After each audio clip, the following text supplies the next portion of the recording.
Welcome to the Alabama pregame show brought to you by Medical Properties Trust. My name is Wes Sinor. I'm filling in for Simone Eli this week, and I'm joined by our Alabama beat writer, Michael Casagrande.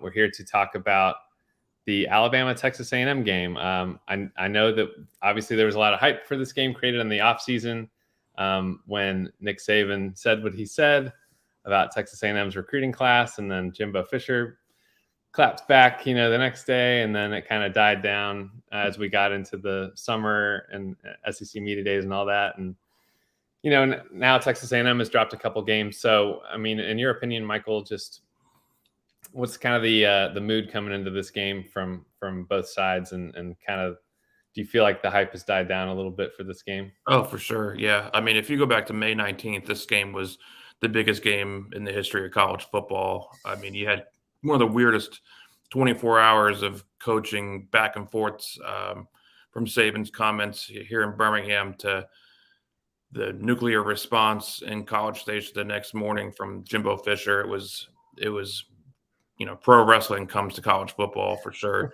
And they were preseason number 6, so it was, this made sense that this would be a big game. CBS picked it as its primetime game prematurely, probably. It's too late to go back now, but yeah, that Tennessee Alabama game next week would look like much more of an attractive game if you look at exactly what's going on with the season right now. So yeah, I mean, it's lost some of its steam. It's Nick Saban is in perfect Saban form because he knows that seeing that 2-loss Texas A&M, just like it was a year ago, is something that this team could let down, can relax a little bit. They think, the next week Tennessee is going to be a huge game. So it's a battle of the mental side of this game, because we saw what happened a year ago when Texas A&M came in with a 3-2 record. They were number 6 preseason last year too, had fallen off of the expectations, had a backup quarterback. Nothing really seemed to be going their way. And then they come out and put 41 up and beat Alabama by a field goal. So you never know. You truly never know. So I know that you were at the Texas A&M Yale practice last night. I'm going to show just a little clip of that real quick.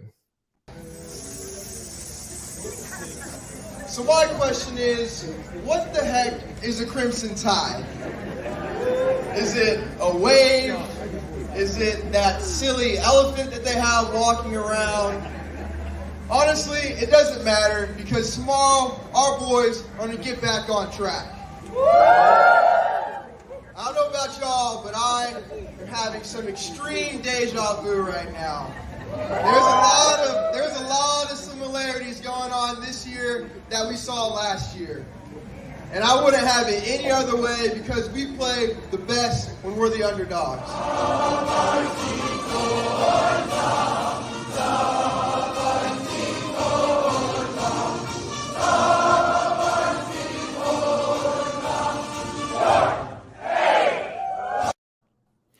So that's just some footage that Michael shot last night. I kind of get the feeling that, like, they're saying the right things, but do they really believe it? I mean, what do you feel like the environment's going to be like today, and how do you feel like this Texas A&M fan base is gonna, how are they gonna act today? Do you think in Tuscaloosa after seeing that last night? I mean, it's one of their traditions. It's what they do. It's the whole trash talking skits. It's all part of like what they do with the midnight yell when it's at home, or the yell practice on the road. So it's all part of the flavor of playing Texas A&M. But whether they believe that they're going to beat Alabama, it's anytime you have a backup quarterback. I mean, they presuming that Bryce Young isn't going to play, if he doesn't play Jalen Milroe, it's a different kind of a team. So I guess you try to look for any sort of edge you have, but they're not in the best. They don't have the best momentum entering this game. So it's all part of the flavor, though. I enjoyed going out there and seeing the Yale practice. It's unique.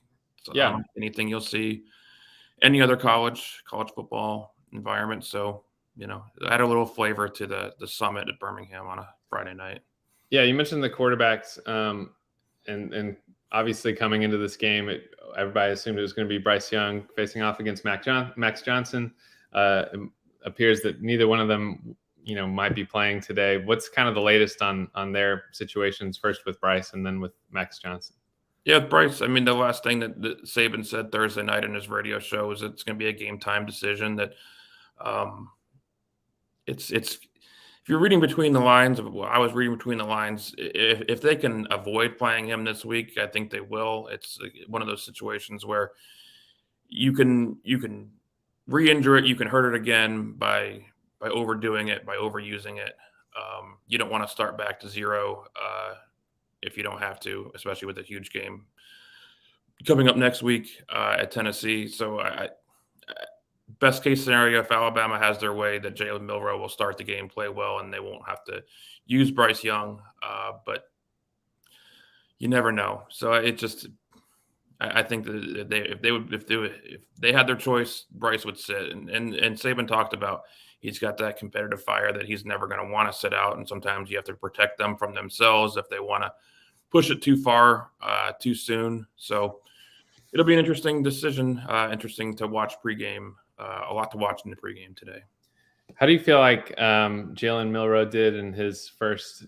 It wasn't his first game action. Obviously, he had played in other games before, but this is the first time where he's thrown into a big game situation and kind of had to carry the team on his back. I mean, how do you feel like he performed last week, and how is the offense different with Milroe as opposed to Bryce?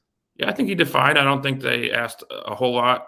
Obviously, the passing numbers went down. The passing attempts went down. I mean, this big play right here where he took off and ran for 77 yards, it was a passing play that wasn't anyone open, didn't find anyone open, so he took off and ran. So that's the dynamic he brings. It's Bryce Young can do that too, but I think Jalen Milroe might be one of the top 2 or 3 fastest players on the team. So it's a whole different dynamic that he brings. But it's different when you get thrown into a game in the second quarter as opposed to if you have a full week to prepare and get ready for what you want to do with that quarterback with a certain skill set that might be a little bit different from Bryce Young. So I think that they're going to have more of a plan of attack to use Jalen Milroe this week as opposed to kind of having to do it on the fly.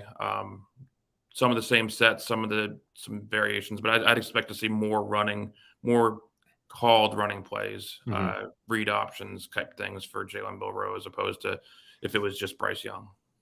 And then just on the other side of the ball, where does kind of Alabama's defense stack up against this Texas A&M offense? I know that they've got a really good running back in A-Chain. Just thoughts on this matchup here with the Alabama defense. Yeah, and I forgot to mention earlier the quarterback situation with them, that Max Johnson, the reporting, Ian Fitzsimmons, I believe, from ESPN Radio was the first to report, and it hasn't been confirmed by A&M, but that he has a broken hand, will be out for the season, so obviously we'll miss tonight's game. So Haynes King, the starter who began the season, first 2 games, figures to be the next man up, was benched after losing to Appalachian State, so it wasn't the smoothest of opening seasons for Haynes King. More of a mobile quarterback, can do more of the read options, more running than Max Johnson did. More risky. He's thrown 4 interceptions this season as opposed to, I don't think Max Johnson had any in his playing time. So it's going to be interesting. Yeah, A-Chain is one of those running backs. Texas A&M seems to have these guys. He's not exactly Aniyah Smith. He was more of a receiver, but he can catch the ball out of the backfield. He creates those matchup mismatches with a linebacker, a safety, just a very quick runner. Alabama fans remember him from last year when he returned a kickoff for a touchdown, 96, 95 yards. So he's got that speed. Anytime you have a game where there are different variables, where quarterbacks are out, where offense might be limited, a big play here and there can change everything, and he's got that game-changing speed. So it's one of those things. If it's a low-scoring game, and the thing, Alabama hasn't given up many of those big shot plays defensively, and that's any drive, any touchdown they've given up, for the most part, is more of a methodical drive that leads down there instead of the big play, 80-yard bomb touchdown. So. Are there any other players for Texas A&M that Alabama fans should be aware of or should keep an eye on? Any interesting matchups in your opinion? Yeah, I wrote about him yesterday. Moose Muhammad III. You might remember as Moose Muhammad II, NFL receiver. He had a big game, 6 catches, I believe, a week ago at Mississippi State.